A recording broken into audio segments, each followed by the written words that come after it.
Hi, welcome to Codevo. In this video, we'll be solving an Ascensor interview question. So this question was asked in August of 2021, so this month. So this question really might be asked again. I'm not sure what I'm talking at this point.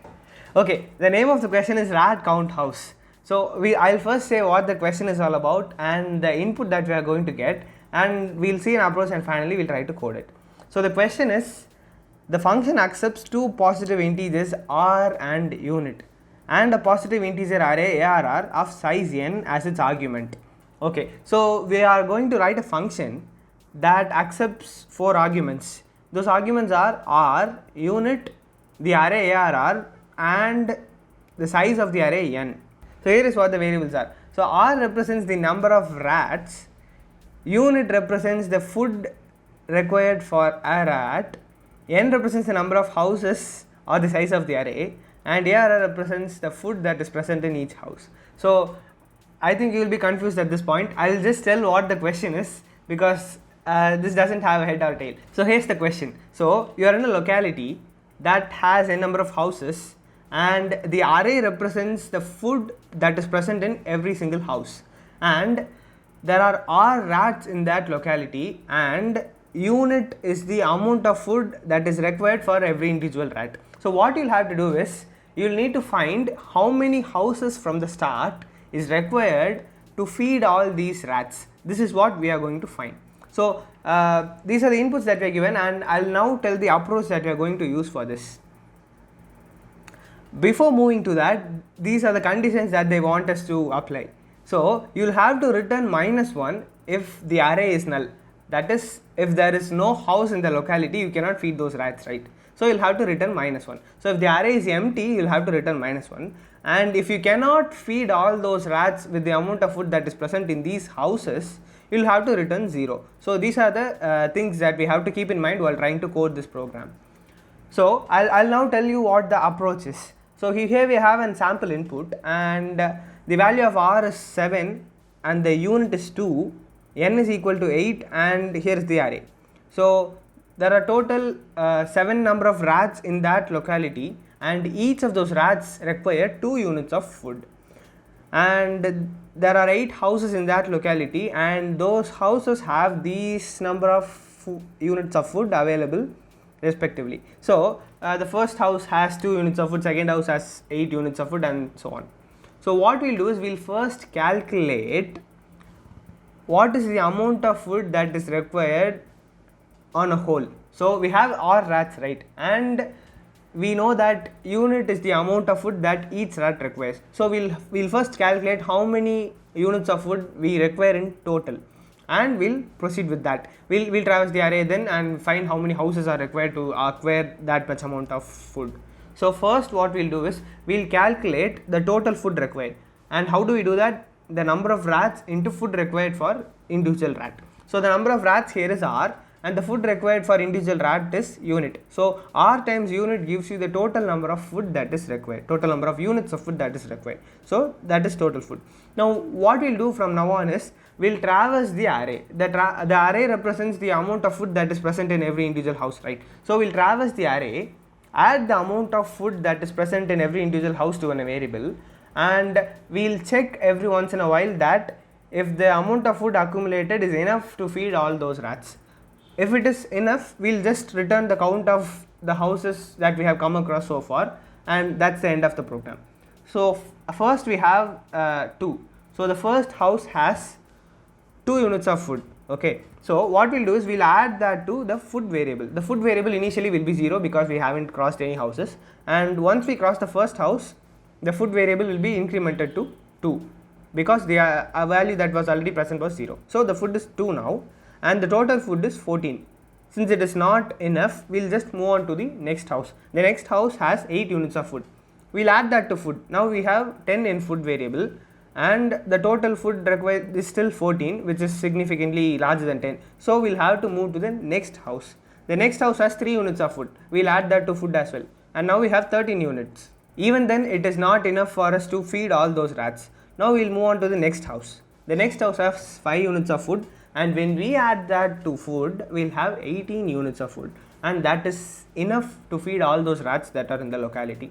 So that is where we end the loop, and we'll just return the number of the house that we are present in currently. So that should be 4. So we'll return 4, and that will be the answer to this. So this is the logic, and now we'll try to code it. Now here I have defined the main function, and I have initialized all the variables for it, and these variables are passing to the function.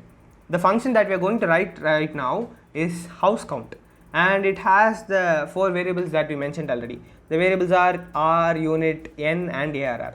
So what we'll do is we'll first calculate the food required. So I'll declare an integer variable. The name of the variable should be food required, and I'll initialize it to r times unit. So that is the total amount of food required. R is the total number of rats that is present in the locality, and unit is the total amount of food required for an individual rat. When we multiply both those things, we'll get the total food required to feed all those rats. So we have got the total food required, and we'll have a couple more variables. One is food that we used already in the logic, that should be initialized with 0 at first. So food will be 0, and we'll have another variable called count.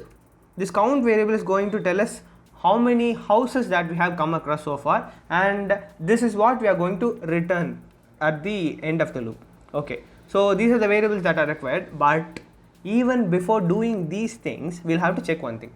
Do you remember that we had a couple of constraints for us to be implemented?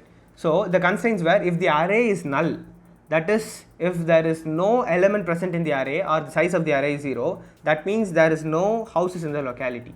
So we'll have to return -1 in that case.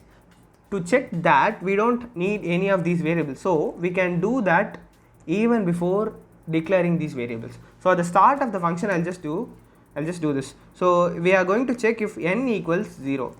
N is the size of the array, right? So if n is 0, it means the array is null or there is no houses in the locality. In that case, we'll just return -1. So we have just returned -1. Now we have declared all these variables, and now we'll iterate through the array. So for iteration, we are using for loop, and the condition that we are going to give is I equals 0, I less than n, and I plus plus. So we are incrementing by value 1. Okay, now in this loop, what we'll have to do is we'll add the amount of food that is present in the ith house to the food variable. Okay, so what we'll do is we'll add arr of I, so the amount of food that is present in the ith house, to the food variable. So we are doing that, we have added it. Now since we have added the amount of food that is present in this particular house, we'll have to increment count as well, because we have taken food from this house, so it should be counted. So we are incrementing the count. At this point, what we'll have to do is we have to check if the food that we have accumulated so far is enough to feed all the rats that are present in the locality. So we'll just have an if condition. If food that we have accumulated, which is in the variable food, greater than or equal to food required. So this is the total number of units of food that is required, right? R into unit, that is what we did. So if the amount of food accumulated, which is stored in the food variable, is greater than or equal to food required, we'll just go ahead and return count, and that should be the end of it. So we'll return count at that point, and we don't have to do anything further, because the food that is required has been acquired already. So we'll just return count, and that's it.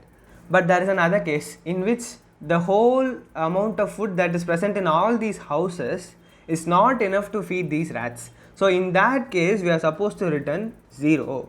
So if the control of the program comes out of this loop, that means the whole of the food that is present in all these houses is not enough to feed all these rats. Only then it will come out of this loop, because we have a return statement inside this loop.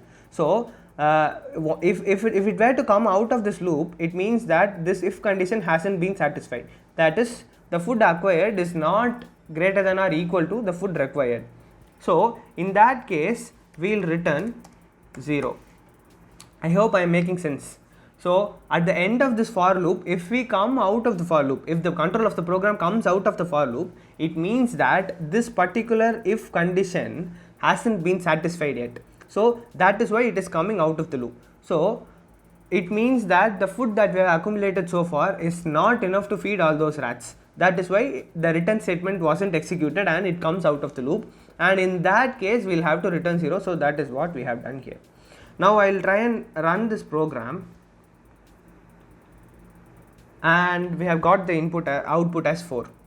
So here we are in the try it out section, and this is the question that I'm giving to you. So if we pass these values to the function that we just wrote, what will be the answer? Please let us know in the comments, and we'll see you in the next video.